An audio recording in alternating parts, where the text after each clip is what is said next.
Hello, this video is about gag cartoons. My gag cartoon creation process. It all starts with a sketchbook, all right, with an idea. So let me get into what I'm talking about here. Okay, and generally, it starts with it's just some characters. These are just general characters that I was trying to come up with, and some things over here for characters for the cartoon itself.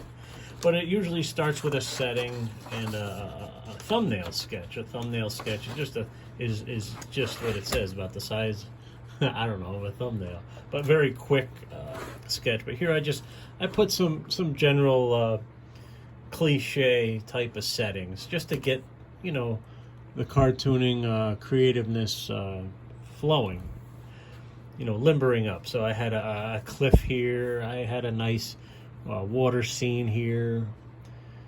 This is a golf course with a golf cart and a street block. A guy sitting at a table, a locker room, a boxing or wrestling ring, family room, a house, a chair, etc. City block as well. And then I would add characters to the setting. Just a quick one I did was up here. I couldn't think of anything. This, I usually don't do three a cartoon strip. I usually just do it in one. But occasionally I need a few panels to get my idea across. This came from this. I said, wait a minute, a guy's sitting at a table. I said, that's me. I'm an artist trying to think of, what to draw and how could I create some humor out of this. And I came up with this.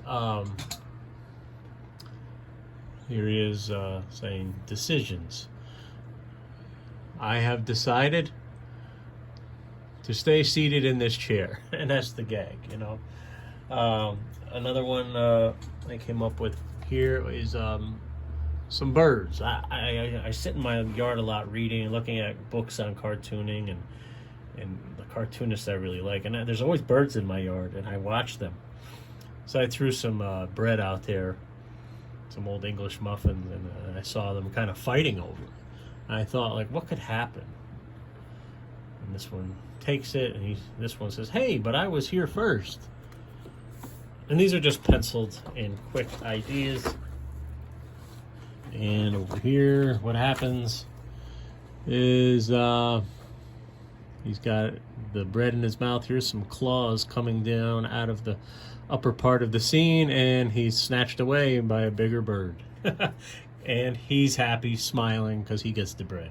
I never finished this one. I thought it was a little bit cruel. But there's always a bigger fish, like Qui-Gon said in Star Wars.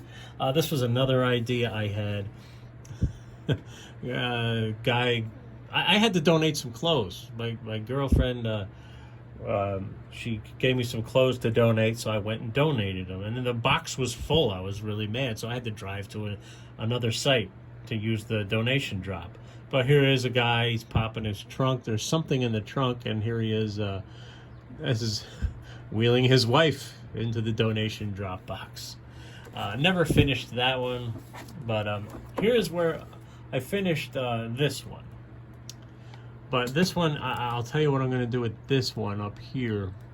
These are two flies sitting in a living room, and I actually wrote, you kept me up all night with your snoring, and she's pointing at him. But I'm going to do something different. I'm going to have like an exterminator walking in the front door and something to the effect of the husband fly saying, the wife fly saying to the husband, talking to the exterminator saying, do your thing. So, but then this one, I'll take you through to the finished cartoon of this one down below. I do a lot of space aliens, a lot of monster scenes, and this is a guy on the moon or on a planet from NASA. This is the quick pre-sketch I did of a monster, and he has information. He's at the information desk, and I'll take you to the finished cartoon of that one in a moment. I just wanted to show you. And then I really rendered him out. I wanted to really work on this monster. And then just a couple other scenes, I don't know what to do with this bathroom scene. A guy at the urinal and someone saying, "Hey, I'm out of toilet paper." I do this to maybe look at it and it'll stir up an idea for me. And then here's two that I'm going to do very, very soon today, actually. This first one is a living room scene, and this is going to be an old woman holding a broom, ready for battle, and in the front window there is a monster approaching. And the next one is a dinosaur scene. I mean, I'm infatuated with dinosaurs, that these huge creatures lived here on this very land that we walk on, that they were now extinct, and that anything can happen at any moment in time.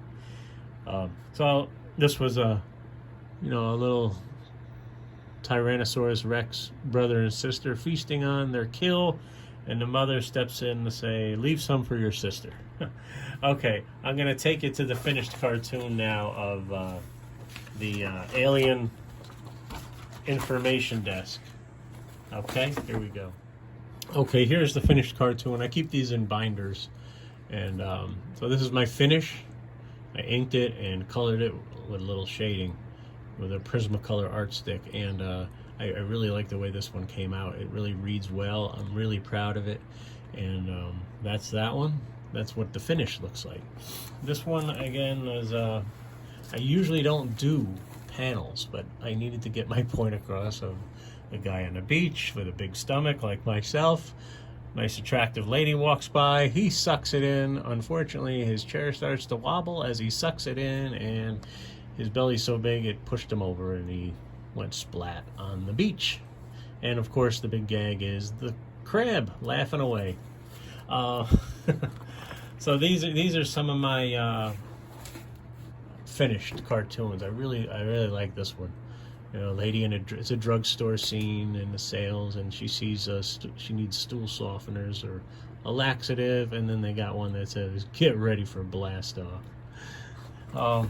This is how I see the world is in cartoons.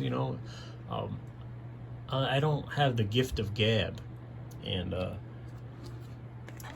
cartooning and drawing is my voice, and it should be your voice too if you're a creative person. That's all I can say. I just try to make the day more tolerable, the day that we go through more tolerable. And the way I do that is I take a situation. I saw we had a quick rainstorm here in upstate New York, and it's been drier than dry. And then all of a sudden these robins came out, and we're searching for these worms, and these worms were getting picked off.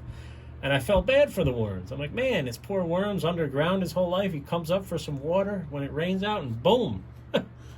And I said, wait a minute, how could they, don't they have camouflage? I'm trying to disguise a worm. What's the worm's defense? And then I said, why not, maybe underground, one worm talks to the other worm, and he says, why don't you put on some disguise?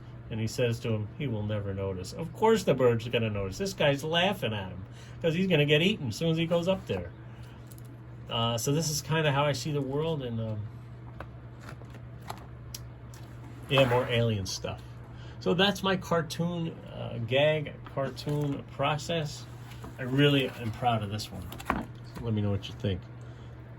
Husband and wife, older, sleeping in bed in the middle of the night, and someone comes in their bedroom, and it's the Grim Reaper, and he says, "No cause for alarm, I just need to use the bathroom." That'll scare you.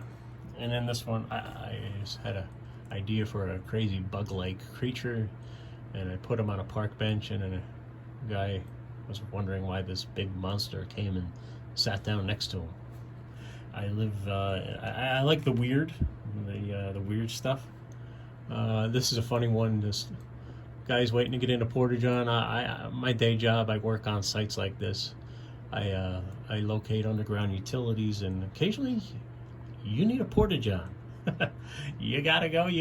And this poor Tyrannosaurus Rex has to go to the bathroom too, and unfortunately he's not going to be able to fit in that Porta-John. I'm not sure if that joke reads like that, but I think it does, and I am really proud of this one. That's the gag, is the Porta-John's tiny, and the poor dumb T-Rex thinks he's got to use a Porta-John, And I really like this guy in the background saying, "Oh my God," and the backhoe, and I think it really reads nice. This one I like. I think we found the issue, and I'll leave you with this one.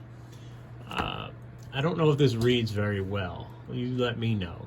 This is a street block scene, city street, and I love monsters. I love the weird stuff. Here's an old lady crossing with her monster, whether it's her husband, her son, or just a monster she met in her basement.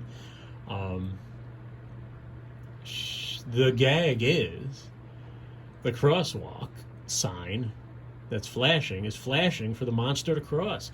They're used to monsters in that scene, in that city. So that's the funny gag there. It's like a double gag. This, and then these guys going, what? This guy's laughing. And yeah, I really like that one. That's my gag cartoon creation process. And I'll leave you with this one here. I'm always dealing with my cat Rocco, and relax, I'm multitasking. That's what I said. All right, guys. Thanks so much for watching. Remember, in cartooning, anything is possible.